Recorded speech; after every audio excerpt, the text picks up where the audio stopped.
Study IQ IAS, अब तैयारी हुई अफोर्डेबल।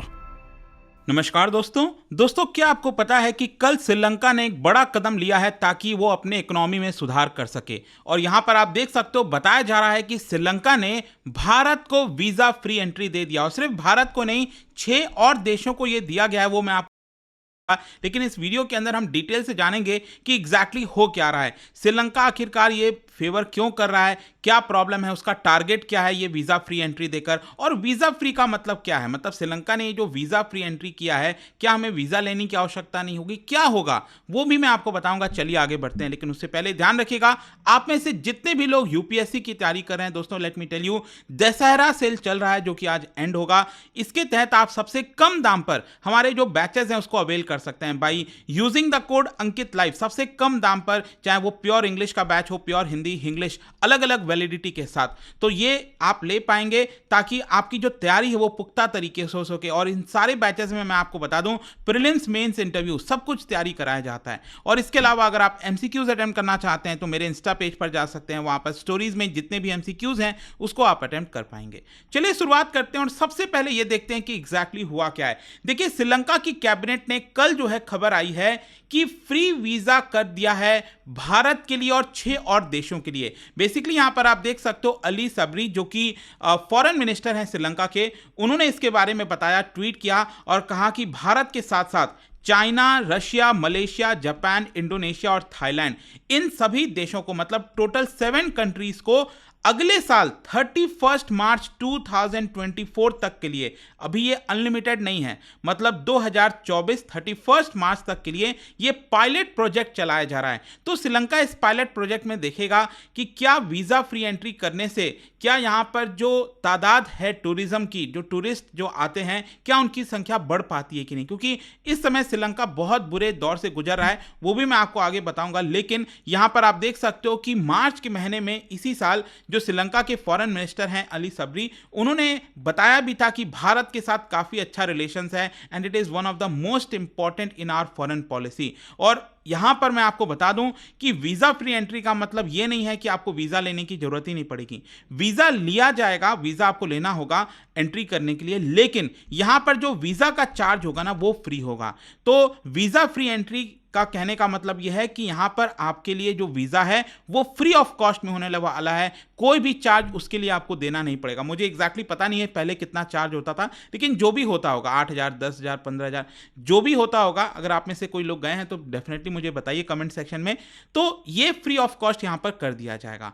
क्वेश्चन अब यहां पर सबसे पहला यह है कि आखिरकार ये स्टेप क्यों लिया जा रहा है, श्रीलंका ये इतना बड़ा स्टेप क्यों ले रहा है। देखो, मैं आपको बता दूं कि किसी भी देश में शांति होना बहुत जरूरी है। अगर वो देश चाहता है कि वहां पर जो टूरिज्म है उसके देश में बढ़े, तो तभी लोग उसके देश में आएंगे जब यहां पर शांति होगा। और आपको याद हो 2019 में एक बहुत बड़ा यहां पर टेररिस्ट अटैक हुआ था, और ईस्टर संडे के दिन, अगर आपको याद हो, 2019 में यहां पर ये टेररिस्ट अटैक हुआ था, जिसकी वजह से 270 लोगों की जानें गई थी, जिसमें 11 इंडियंस भी मारे गए थे और टोटल 500 से ज्यादा लोग इंजर्ड हुए थे।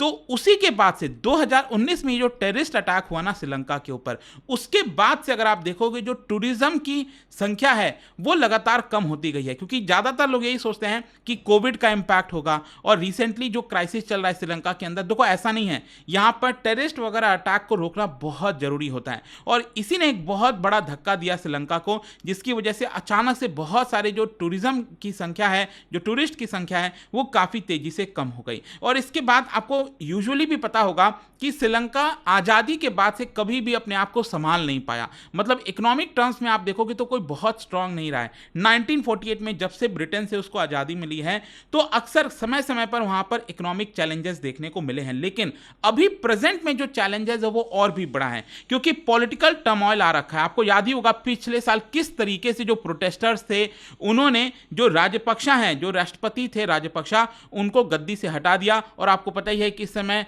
रनिल विक्रमसिंघे वो प्रेसिडेंट बने हुए हैं। तो इकोनॉमिक क्राइसिस के चलते श्रीलंका में बहुत सारे शॉर्टेजेस हैं, चाहे ऑयल की बात करिए, फूड की बात करिए, मेडिसिन हो गया, कुकिंग गैस, टॉयलेट पेपर तक, मतलब जो भी चीज। क्योंकि श्रीलंका क्या होता था कि ज़्यादातर जो चीज़ें हैं वो इंपोर्ट कराकर उसका फुलफिल करता था कंजम्पशन का, लेकिन वो सारी चीज़ें नहीं हो पा रही हैं। इसके अलावा यहाँ पर लंबे समय से देखने को मिलता है कि कई सारे स्टोर्स में लंबी लंबी कतारें रहती हैं, चाहे फ्यूल खरीदना हो, कुकिंग गैस खरीदना हो, तो उन सबके लिए लंबे लंबी कतारें हैं और तब जाकर वहाँ पर लोगों को ये मिल पाता है। जहाँ तक इंडियन टूरिस्ट की बात है श्रीलंका में, क्योंकि श्रीलंका ने टूरिज्म को बढ़ाने के लिए वीज़ा फ्री एंट्री की है, तो मैं आपको बता दूं हिस्टोरिकली अगर आप देखोगे और ज्योग्राफी वाइज भी, क्योंकि श्रीलंका बहुत ज़्यादा नज़दीक है भारत के, तो भारत के बहुत सारे जो नागरिक हैं वो श्रीलंका जाते हैं, चाहे वो हनीमून डेस्टिनेशन हो, आराम करने के लिए हो, कोई कई भी चीज़ों में आप देखोगे। इनफैक्ट मैं आपको बताता हूँ सितंबर का जो आंकड़ा आया है, मतलब पिछला महीना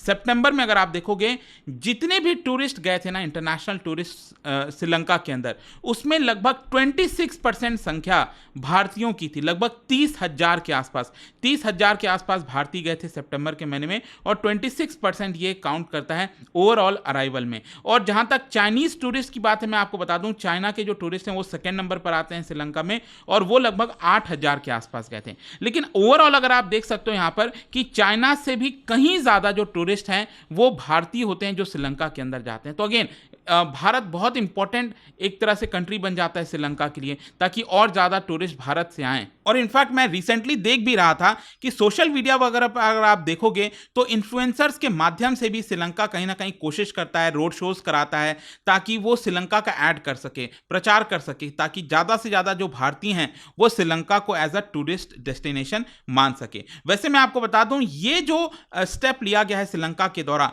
इससे क्या अनुमान है? देखो एक्चुअली क्या है, अभी प्रेजेंट में अगर आप देखोगे तो हर साल लगभग 12-13 लाख के आसपास जो टूरिस्ट हैं वो श्रीलंका के जाते हैं। हर साल की बात कर रहा हूं, साल में।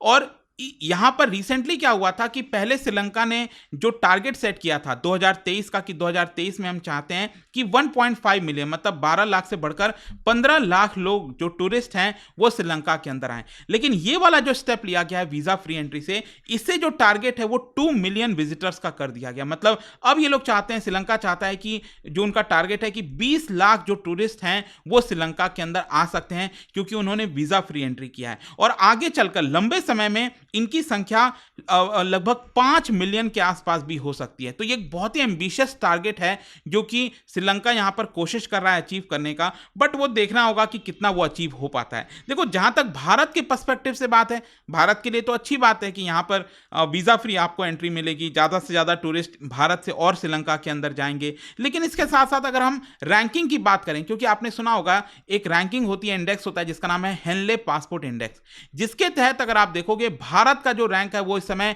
80th पोजीशन पर है। और ये कैसे तय होता है? ये तब तय होता है जब कितने देशों में आपको वीजा फ्री एंट्री मिलती है। तो अभी प्रेजेंट में अगर आप देखोगे तो भारत को 57 कंट्रीज में वीजा फ्री एंट्री मिलती है, जिसकी वजह से हमारा रैंक 80th नंबर पर आता है, जो कि बहुत पीछे है। 80th रैंक भारत जैसे देश के लिए काफी ज्यादा पीछे माना जाएगा। 2014 में हमें 52 कंट्रीज में वीजा फ्री एंट्री मिलती थी और 76th रैंक था हमारा। और आगे चलकर 2015 में 88th रैंक हुआ, फिर 2016 में 85, ऊपर नीचे होता है। लेकिन ओवरऑल अगर आप देखोगे तो 80 से 85 के बीच में आसपास आपको देखने को मिलेगा। जहां तक पूरे दुनिया की बात है तो जापान यूजुअली पहले नंबर पर हुआ करता था, लेकिन जो लेटेस्ट रैंकिंग है उसके हिसाब से जापान 3rd नंबर पर आ गया है, क्योंकि 189 कंट्रीज में वीजा फ्री एंट्री मिलती है जापान को। और जहां तक पहला नंबर की बात है तो यह है सिंगापुर, 192 कंट्रीज में सिंगापुर के अगर आपके पास पासपोर्ट है तो 192 कंट्रीज में आपको वीजा फ्री एंट्री मिलेगी। खैर यहां पर अगर हम डिस्कस करें कि भारत का रैंक इतना नीचे क्यों है, क्यों हम लो पर हैं, देखो उसके बहुत सारे कारण होते हैं कि आखिरकार हमारा जो पासपोर्ट इंडेक्स के अंदर जो रैंकिंग है वो इतनी नीचे क्यों है भारत जैसे देश के लिए। कई सारी चीजें होती हैं। देखो इंटरनेशनल स्टेटस हो गया, साइज ऑफ कंट्री हो गया, इकोनॉमी हो गया। देखो ओवरऑल टर्म्स में अगर आप देखोगे तो भारत अच्छा परफॉर्म कर रहा है। इंटरनेशनल स्टेटस में भी भारत का जो अस्तित्व है वो काफी ज्यादा बड़ा है, और जो साइज है कंट्री का वो कोई छोटा तो है नहीं। हमारी इकोनॉमी भी तेजी से ग्रो कर रही है। लेकिन इसके अलावा भी कई सारे कंसर्न्स होते हैं, जैसे कि ज्यादातर डेवलप्ड कंट्रीज में अगर आप देखोगे ना तो वो लोग डेवलपिंग कंट्रीज को वीजा फ्री एंट्री नहीं देते हैं, एक्सेस नहीं देते हैं, क्योंकि उनका ऐसा मानना होता है कि जैसे मान लो भारत से, बांग्लादेश, पाकिस्तानी, जो साउथ एशिया से बहुत सारे जो लोग हैं वो डेवलप्ड कंट्रीज में जाना चाहते हैं ताकि उनको जॉब मिल सके, एंट्री मिल सके, और इलीगल इमिग्रेंट्स की संख्या बढ़ जाती है। तो डेवलप्ड कंट्रीज यूजुअली क्या करते हैं कि उनको वीजा फ्री एक्सेस नहीं देते हैं।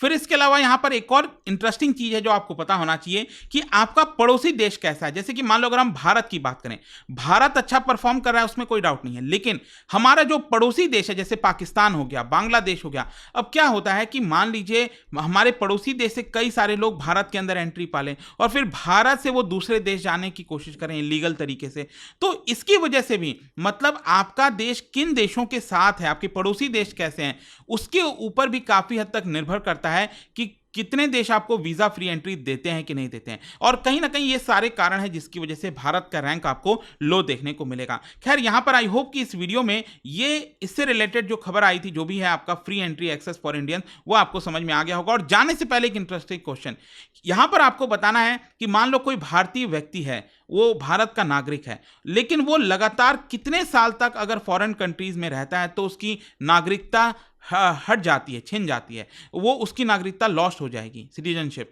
तो आपको बताना है कितने साल तक वो अगर लगातार बाहर रहता है देश के। इसका राइट आंसर आप सबको पता है, मेरे इंस्टाग्राम पर तो मिलेगा ही, वहां पर अगर आप नहीं हो कोई बात नहीं, टेलीग्राम से ले सकते हैं इसका सही उत्तर। मैं कई सारे जो एमसीक्यूज हैं वहां पर स्टोरीज में डालता रहता हूं। बाकी अगर आपको पीडीएफ चाहिए तो टेलीग्राम पर आइए, अलग अलग सोशल मीडिया पर आप जुड़ पाओगे। और जैसा मैंने आपको बताया, यूपीएससी की अगर आप तैयारी कर रहे हो, this is the best time, क्योंकि सबसे कम दाम पर दशहरा सेल के अकॉर्डिंग आप ये बैचेस ले सकते हैं by using the code Ankit live. And I hope कि वीडियो आपको पसंद आया होगा। मिलता हूं आपसे next time. Till then thank you very much, see you soon. Study IQ IAS, अब तैयारी हुई अफोर्डेबल।